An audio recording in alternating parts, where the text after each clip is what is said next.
excited. Wow, it's been quite exhausting few couple of months. I've been having fun. I cannot believe that we did this. Like, this was something that I am literally staring at my vision board, and I have like a huge microphone sign there. Like, I cannot. I also have a microphone sign on my vision board. Yes. But I didn't know what it would have been. Like, I just put that on my vision board, and I didn't know where it was gonna lead to or what it was gonna happen. But then Edwick was like, you know what? We should do this. And then I was like, yeah, we should do this. And the next thing you know, we were doing it. And honestly, here we are. I am so proud of us that we decided to do this. It just happened over a text. Like, yeah, girl, let's do this. You're like, sure, let's do this. And here we are. I think I remember the exact sentence that I sent you was, we need $1 million idea. And you were like, podcast. And I was like, yes, girl, we're doing it. Yeah, it's been so fun. I didn't realize how fun this was going to be for me, honestly. Yeah, it was a good time. Yeah, we got to talking, more and, get to know each other more. Exactly. We actually got to learn a lot about ourselves, too. Yeah. Yep. So what's our final episode about? Well, final in quote, we never know. We can just wake up tomorrow morning and want to do something else. Just add like an 11 and a 12. For season 1. We're not done yet. We're not done. No. We're coming back. We are coming back. Okay, when we said episode 10, it's not the last of us. It doesn't mean it's the last one. For now, we're gonna be back. Okay. So yeah, what are we talking about today? Keeping track and going steady. Yeah. To keep you sane and fulfill this debt-free journey that you're on. Yeah, this is so important because I feel like a lot of people have started a debt-free journey, but they have not gotten to the end of a debt-free journey. Like, I feel like everyone that has a credit card or some form of debt has said, I've tried to pay it off. I will pay this off, but they didn't follow through. Maybe they did the first couple of months, they did those extra payments, and then they just kind of autopiloted through it, and it just like meandering. It just went to the bottom of your list. We don't want that to happen to you. Like we said it before. We love you. We care for you. Be debt free for life. Let's not say we want you. We want to be debt free. We want to be debt free. We don't know about you. Listen, if you don't want to be debt free, that's on your own. That's all right. You can keep your debts. But for me and my house, we're getting out of this. One way or the other. We are getting out of this somehow. Yeah. So what does it mean to like keep track, and what are some of the things that we can do to keep track of our goals, specifically our debt-free goals? Mm-hmm. So as we've already discussed that this journey is going to be long, depending on how much you owe. Hopefully, we pray and hope that you only owe $5,000. No, I ain't got no one. Ain't only $5,000. I hope and pray that all that you have to pay off is $5,000. But if you have more than $5,000 to pay, this debt-free journey is gonna be long and exhausting. Mm-hmm. So one of the ways that we have used to keep track is our thermometers. Mm-hmm. That is a big thing that we've incorporated. I thought for the longest time. I was like, I don't want to be one of those cheesy people with like the cheese. It's gonna be like that. The pizza cheese, all that cheesiness. A mac and cheese cheesiness, cheesy level. Gets. Like, yeah, whatever kind of cheesy. Be cheesy, okay? Yeah, my nickname in high school was actually Cheesy, so I don't know why I don't want to be cheesy. Be as cheesy as it gets. Yeah. Like, use whatever they're... In fact, now I had my thermometer before I actually started like following like a lot of people on the debt-free community, and now I actually see the ones they have, and I actually want to change mine because there's so many fun ones that are completely free that you can get online. Yeah, I feel like the reason why I held off on the thermometer was because I saw all of these fun things, and I like for student loan payments, there was like a student, like, your graduation hat, and you can color in your graduation hat, or a house and you can color in the house. Yeah. But it took me so long to put my idea into actual visualization, or like a credit card, and then you start coloring in the credit card. It took me so long, so I was like, listen, one day I was just sitting there, I had a circular thing, I was like, circle, draw a line, draw another line, put it in And five percentages, for me, and that's it. That was it for me too. I was like, I need something that's just easy. I I need to start tracking now. You know, you need to start keeping track. Yeah. I not only use my thermometer. I use Excel for a lot of my work at work. So I use Excel for everything. So I track it on Excel as well. I have like 3 different stages of my tracking. I'm mad. I'm a crazy person when it comes to this debt. Yeah, like I'm just like. So, okay, I have on my Excel, I tracked it by amount. So that was what gave me my goal date. So I have each month I had 1,385 that I set as that goal. So when you do the minuses, it kind of gives you each month and tells you when you're going to be debt free. So that's the first thing that I did. So I still use that Excel sheet.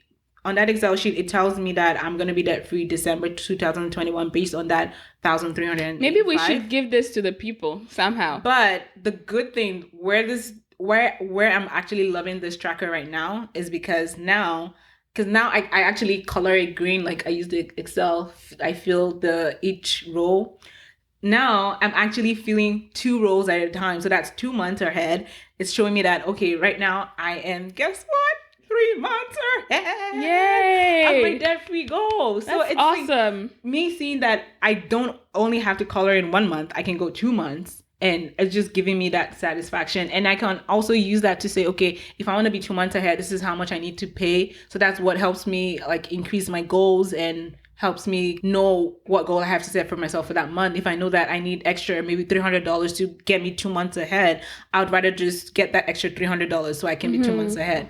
And then the second part of it, I also have where I track how much I've paid so far, because you can be looking at how far you have left and it can discourage you, because right now I have almost I think $32,000 left.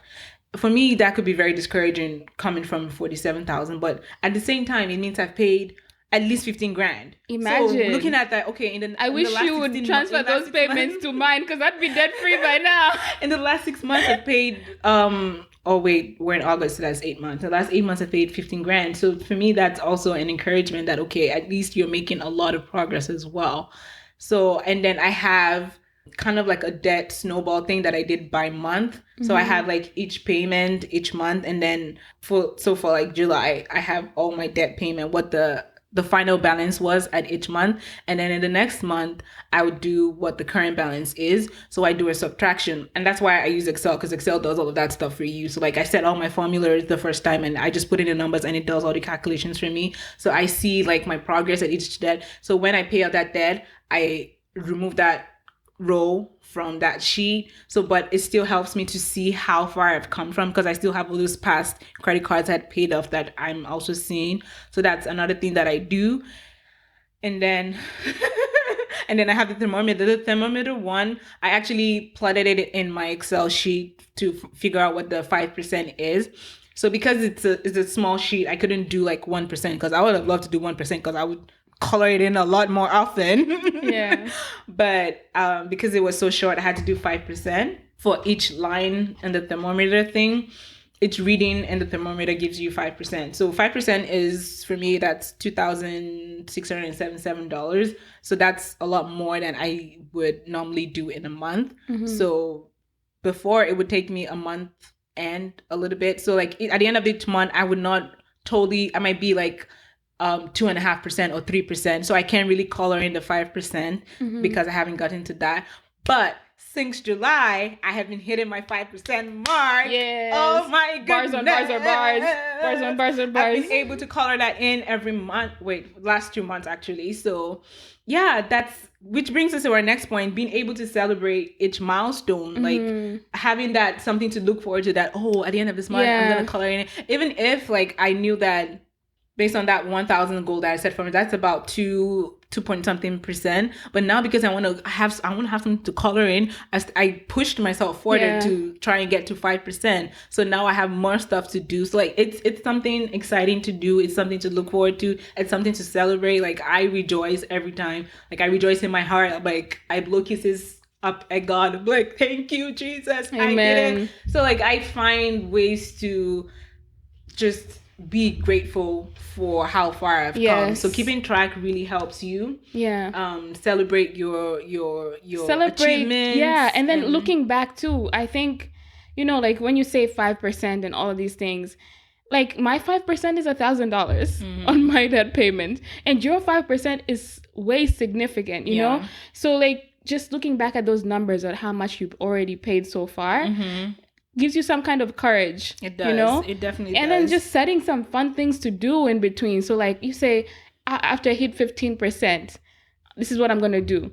After I hit 50%, this is what I'm going to do. Literally, I'm probably going to share my Excel on my stories or something. Like for when I did it last year, I actually put like things to do. So when I hit 20%, I'll be like, oh, congrats, go steady. And then when I hit 50%, I'm like, oh, reward yourself with this. So I actually preset things that I have, like I'm going to do for myself when I hit 8 milestone. So I'm just like looking forward to that 50%. Don't go crazy. Mark. But you should do don't like something. Hit 2% and be like, oh, trip to Jamaica or something. Yeah, no, that's gonna set you all the way back, all the way back to square one. Yeah. So you can do like you have like your upcoming trips that you have for your rewards as well. Yeah, like, that was just like, okay, summertime, just be because. Like we said, it's exhausting, and you just need to have a moment to catch a breath. And it's good if you say, like, I saved up for all of the things that I'm gonna do. So like, it's just a good reward for yourself. Another thing is to have an accountability partner. That helps. Is very, or accountability party for those people who are doing YouTube or Instagram or whatever. Honestly, this is one of the reasons why we decided to put all of this out there, because because for someone like me, once I say something, I have to do what I said I'm gonna do. Like I feel like my words are my bond. I have to stay true to myself, stay true to the people that I've told I'm gonna do something. So finding, if you don't have someone in your corner that you could be accountable to, you can set up like a special page for like a debt-free journey on Instagram. Like a lot of people are doing that. You could, if you want to get creative, set up a YouTube, all of that stuff. Like what we're doing right now is our accountability. This is part of our accountability. Yeah, when our dates come, and mine is coming soon, people are going to be like, okay, you said this and this and this. Girl, what have you been doing? You know, the internet remembers everything. So, find a friend, if you can't find a friend, find a priest, girl, like someone in your church, find someone who can keep you accountable. Those things, going to see a priest, I think it's free, right? You just go into that little box. Free. What do you mean it's free, right? I think it's free. It's free. I think it's free. You think? It is free, by the way. It is free. Just go, even if you're not a Christian. You don't have to be a Christian. Just go in there. Catholic church, they're not even seeing your face, so that's fine. You go in this box, you tell them, forgive me, Father, for I am in debt. And this is the amount of money that I have to pay. And every month, this is what you're going to be hearing from me. Earn that Vatican money. Here you are. I'm telling you all of my sins. I don't even know what this girl is trying to say right I'm just saying, like, I'm hooking you up. If you're suffering from loneliness, this is what you need to do. Just find someone to keep you accountable. That's what you need to do. Speaking of accountability, I feel like the one person you need to be accountable to is yourself. Yeah. You need to learn to be accountable to yourself. If you say you're going to do something, you need to remove everything. That's why we try to talk a little bit about setting boundaries. You need to remove everything that would stop you from achieving that goal. If you know what your kryptonite is, that would stop you from getting to that place, take it away from you. Remove it. So you have to be accountable to yourself, because at the end of the day, no one's going to do this for you. Even if you have a financial advisor that's trying to like give you advice on what you have to do, they're not going to be the ones controlling your credit card. They're not going to be the ones making your purchases for you. At the end of the day, you are a freaking adult. Get it together. Okay? Get your life on track. Talking about... Stop whining and complaining. You're a freaking adult. Talking about financial advisors, when I went to consolidate my debt, this lady was like, okay, so our bank is not going to give you any more money until you pay this debt. Yeah, of course. And I was like, girl, you don't need to tell me twice, because I do not want any of your money until I get this debt paid off. Yeah. So here we are. We see the I would have problem just I would have just told her like, can I be your friend after this? Can we be friends? I was just like, I was in shock and happy at the same time. I was like, your bank's not gonna do what? No. Of course. Yeah, it's good. Like, we see each other all the time in town, and she pretends she doesn't know me, but I know you. I see you. Wait, what? Listen, I'm not a stalker or anything. Okay. Oh my goodness. What are other things that help you keep on track? Also, tracking your expenses too consistently. You need to keep track of your expenses because it lets you know your habits. It lets you know if you're going forward, if you're going backwards. It kind of just, it's just you taking stock of what you're actually doing right now, because you can you can set a goal for yourself. Like, you can set a specific goal for an amount of $1,300, and you could be doing better than that. So if you say, I'm going to do the bare minimum, and then you're not keeping track of what's going on, you could lose that momentum that you could be getting. You could be getting ahead and not being ahead if you're not tracking what you're doing. Like, for me, for some time, maybe the first 2 months, there were a lot of things in my budget that I was like, you know what? I don't really need this thing. Like, this extra dollars can make me be $100 ahead. So if you're tracking your expenses that way, it helps you say, okay, this last month, maybe you're setting your groceries too high, or maybe you're setting it too low even. So it helps you understand what your habits are. You'd be like, okay, in the last 2 months, I've only spent $50 on gas. Maybe I need to take that amount a little bit less and free up that room where I could be putting more money to your debt, because you don't want to be doing the bare minimum at the end of the day. You want to be your ultimate goal is to keep increasing that amount at any, because the bare minimum, remember, is just more interest. Yeah, so keeping track helps you understand your spending habits. Like, if you're overspending or not spending enough, you could either increase or reduce out depending on what you need to do. It helps you kind of manipulate your budget a little bit so you can put that extra money towards your debt. It's also a good way for you to track your progress as well, to see how you're doing in terms of budgeting. Yeah, and it just gives you some kind of hope. You know, like when you're tracking things, it gives you some kind of hope that sorry to speak Swahili. Give us some of that Swahili, girl. It's fine. That's when you know it's serious. When you switch to your language, that's when you know it's really serious. Yeah, it gives you some kind of hope that you were near the end, you know, and you know when you can see that finish line. Yep. It's a whole different feeling. Yeah. Monitor your accounts very closely. Like, even if you're paying, there are lots of things that creep up. So for me, I felt like, okay, I'm paying all of the, like, I haven't used my credit card since this year. So I felt like I didn't have to monitor my card or my statements, because all I've done is just pay extra money towards it. And because I can see you can see your expenses. Like, I still look at it on my phone to see, like, if there's any charge some charge that I forgot about in my just some recurring bills that just come up from nowhere. And you're like, I didn't know I subscribed to this thing, and now they're charging me every year or something. Yeah, so I still keep track, but you also need to look at your statements, because there's one funny thing that I discovered. There's an Easter egg that my bank put in my statement that I just recently discovered, that they're actually going to increase my interest rate in November.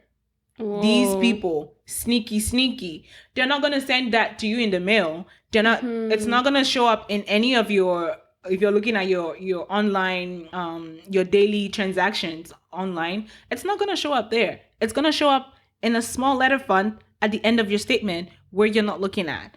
But you cannot fight them for it, because they put it in your statement and you're supposed to be reading your statement. So they're going to actually increase my interest rate by 1% come November. So yeah, I was really upset, but I'm like, you know what? By November, I'm like, I'll be like 95% done, so it's okay. By the time it gets to the point where they charge me the interest, measly 1%, it'll be at 0. So I'm like, Here, suckers. Here you go.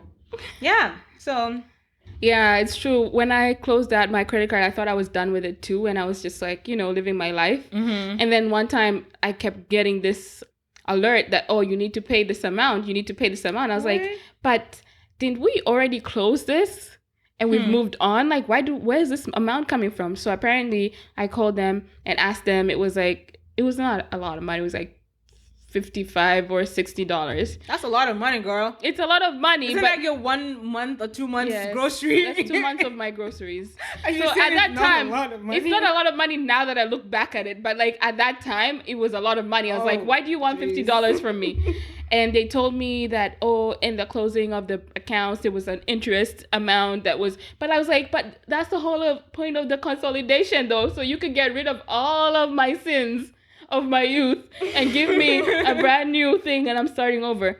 Long story short, I had to pay the thing. Wow. But like if I didn't pay it, it would have started accumulating interest and then we would have been back at square one again. So just stay on top of those things. Make sure that you don't have anything outstanding. Take a look at your credit score. This is something that I've been told a lot. There are some accounts that you think that you've closed, but they're not closed. Yeah, monitor your credit. A lot of banks now, my bank actually offers it for free, credit monitoring. If you have a credit card with them, it's part of the package now. So I actually did mine this morning.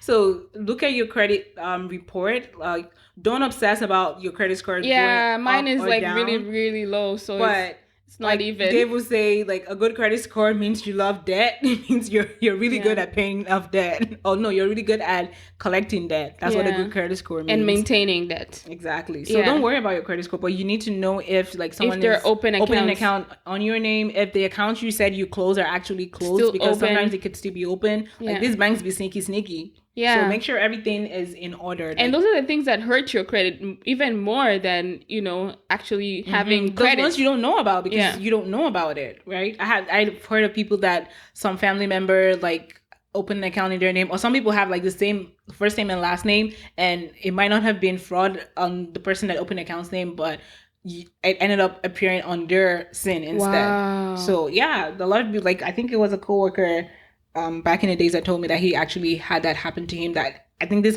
had gone on. Thank for God for my African name. It had gone on for like 15 years. There ain't two Edward Brooks in this world. You can't find them. As soon as you say Edward Brooks, don't go naming your child Edward now that I've said it. Actually, because of the relationship I have with my mechanic, he's gonna name his son my name. What? Can you imagine? Ain't he white though? No, he's black. Okay. I was like, that's gonna be weird. Like, no, he's a Jamaican brother. White boy with Chite. I'm like, ooh, brother. He's gonna have a lot of girls though, having that strong, powerful name. Yeah, he's gonna name his son my name. Aw, that's so sweet. See, that's why he keeps charging me all of this money and I still stay. Because he's sugar. He sweetens the deal. Wow. There's something you're not telling us. No, nothing. This guy's an old man. Listen. Even though, some people just have that hold on you. You just can't. You can't. Let's go break all the curses now. Wow. All the bondages. Being loyal to, and that's another thing, like being loyal to a lot of these stores and all of these people, like you're just spending more money, right? Yeah, that's true. Yeah, another thing is also reading a lot of resources and books and all of those things. You need to keep learning every day and you need to understand. For me, I feel like I'm still very new to learning about finances. It's just something that I was never taught in school. Like I don't have anyone in my family that sat me down and taught me about finances. Yeah. So a lot of what I learned today is from books that I have read and learning about how to like budget, not even budgeting per se, but just how to handle money and things that you need to do. Listening to podcasts. Yeah, if you can't read a book to save your life, just read it. Just go on YouTube. Yeah.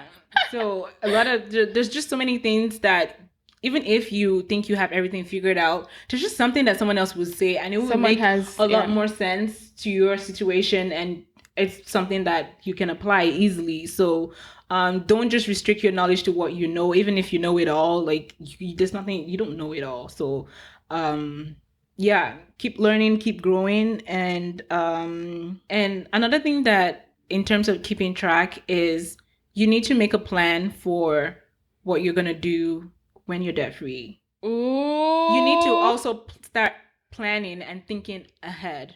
So, yes. Because I feel like if you get debt free and you just have all of that leeway, you need to use this gazelle intensity to build wealth. Yes. So don't just get debt free and then just relax and be like, oh, now I'm free. I can do whatever I want. No. You also need to start planning for that future. Debt-free. You need to start making your money work for you because you've been working so hard for this money. Yeah. So now you don't have to do it right away, but in this debt-free journey, start thinking about those little steps that you're going to take. For me, as soon as my debt is paid off, I'm going to build up my emergency fund, which is pretty much following Dave Ramsey's steps. But I'm going to do 6 months. I think I'm going to do 3 months, do a vacation because girl needs one. Whew, I've deprived myself enough.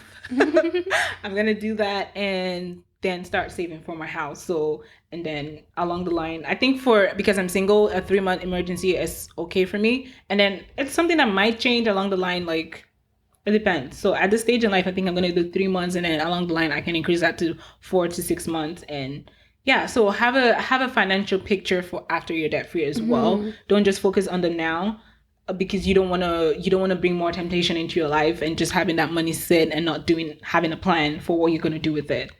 Okay? That's true. That's very true. Yeah. Well, any wise parting words for the end of this season 1? Just keep going. You got this. Keep girl, going. Oh boy. Keep going, girl, boy.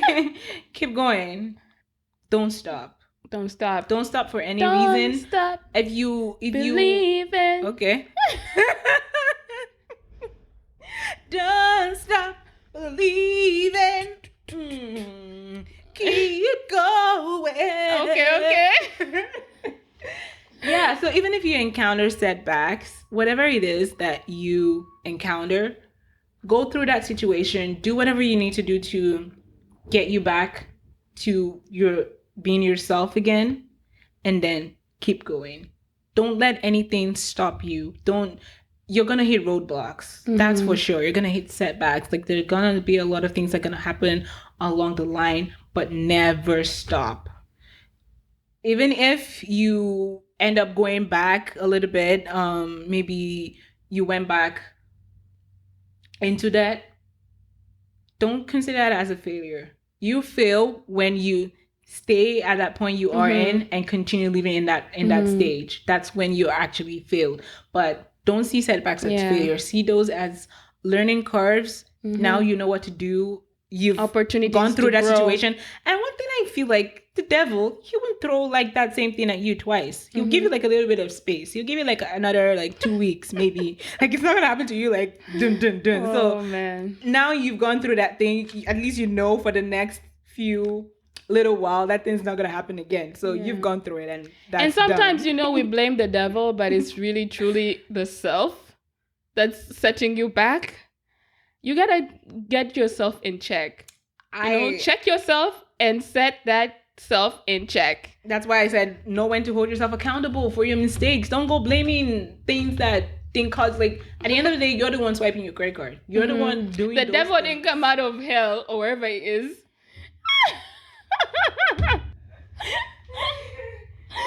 The devil didn't come out of hell or wherever he leisurely spends his time and hold your hand and be like, swipe this credit card. No, you did that on your own free will, girl or boy. So you better keep your hands in your pocket. Look away. Don't go to that mall. Listen, I've been avoiding. Have I been in the mall this year? I don't think so.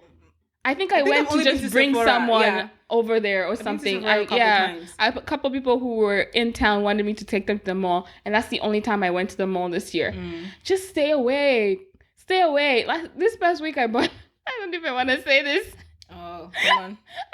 Let it out. I bought a pair of flats at the dollar store. That's the only place I go. Dollar store. That thing's gonna break in 2 days. Stop. Listen, I only need them for work because I have all these other different colors, but there's some things that just don't go. So I needed a very like just a simple pair of black flats, and our dollar store now carries them for $4. I was like, listen, that's the only amount I'm willing to pay for these flats. They have some nice things these days. Yeah, if you think about it, like in wintertime, you're only wearing your shoes inside. So why do you need to spend all of these bucks if you can get it at the dollar store? That's my biggest low point of this journey. But you know, a girl's gotta spending $4 at a dollar store. Spending $4 on shoes at the dollar store. Wow. When I one time dropped $100 at La Chateau. But you know, that's another story for another time. Oh my goodness. Yeah, so have fun. Don't forget to have fun. Make this enjoyable. Do everything you can to make this enjoyable for yourself. You're going to see the other side of this. Yes. We promise you. Like, I am looking forward to the other side of this. Yeah. I know I'm going to get there. Like, some days it doesn't feel like I'm going to make it. Like, some days I look at how much I have left and I'm like, oh my goodness, I feel like I have nothing left in me and I still have so much. Yeah. There are days that I feel like that. But I just try to do something fun. Like, whenever I start feeling overwhelmed or stressed out, the first thing I always try to do is just go back to God, because that's like my place of refuge. So that's like my number one. I go to that, pray, and then I open up a bottle of wine. I'm like, okay. Let's reset. Now let's just like chill. Yeah. And on the flip side is like, Eduek is saying that, oh, I've got so much amount of money. And my side, I'm like looking at you and I'm like, oh my God, she's paid so much. Yeah. And she like, if I had been paying the same amount, I would be out of this by now. But I'm just still struggling. Like, I am like, you know, she's gazelle in sense. I am the tortoise. Like, we're the tortoise and the hare in this situation. We are like actually going at the same pace. Come on, we're going at the same pace. Like, you are actually ahead of me because you are 33% and I'm 32%. But 33% of nothing is nothing, girl. No. So we're actually going at the same pace. Like me, my debt is times 2 and change of yours. See, that's my exact point, that yours is times 2 and change of mine, and I'm still at 33%. I should be at 60 at this point, you know? Hey, chill. You need a bottle of wine. Okay? I need a bottle of wine, guys. Help a girl out. So what I'm trying to say is, like, you feel that way, and then I feel a totally different way about the same thing, you know? Exactly. And that's the whole point about the two sides of a coin. Like, our debts might be in a different situation, you know, like one more than the other, but we're both at the same rate, you know, just because of our life situation, our life circumstances, and what we can afford to pay towards our debt versus use it for other things. Yeah. So yeah, we hope that, you know, you find the other side of your coin, you know. We'll see you soon. Season 2 is coming. It's coming real soon. We'll probably have some bonus episodes especially for the upcoming, I don't know, maybe that'll just be season 2. Yeah. Don't look for anything else. Look for season 2. And we would really like to continue to share this journey with you, tell you about where we are, because right now we are at the goal setting stage. And trying to accomplish that goal. Next time we'll bring you like actual facts, like, did we accomplish our goals? What did we have to do towards the end to, like, you know, make this thing work? You know, what is it gonna take for us to even do better, you know? Yeah. So all of that stuff is coming up. So, you know, take a little chill pill, take a break, and we'll be back. We will see you on the other side. Follow us on all of the social media at 2 Sides of a Dime. Send us an email if you have questions, if you just have some words of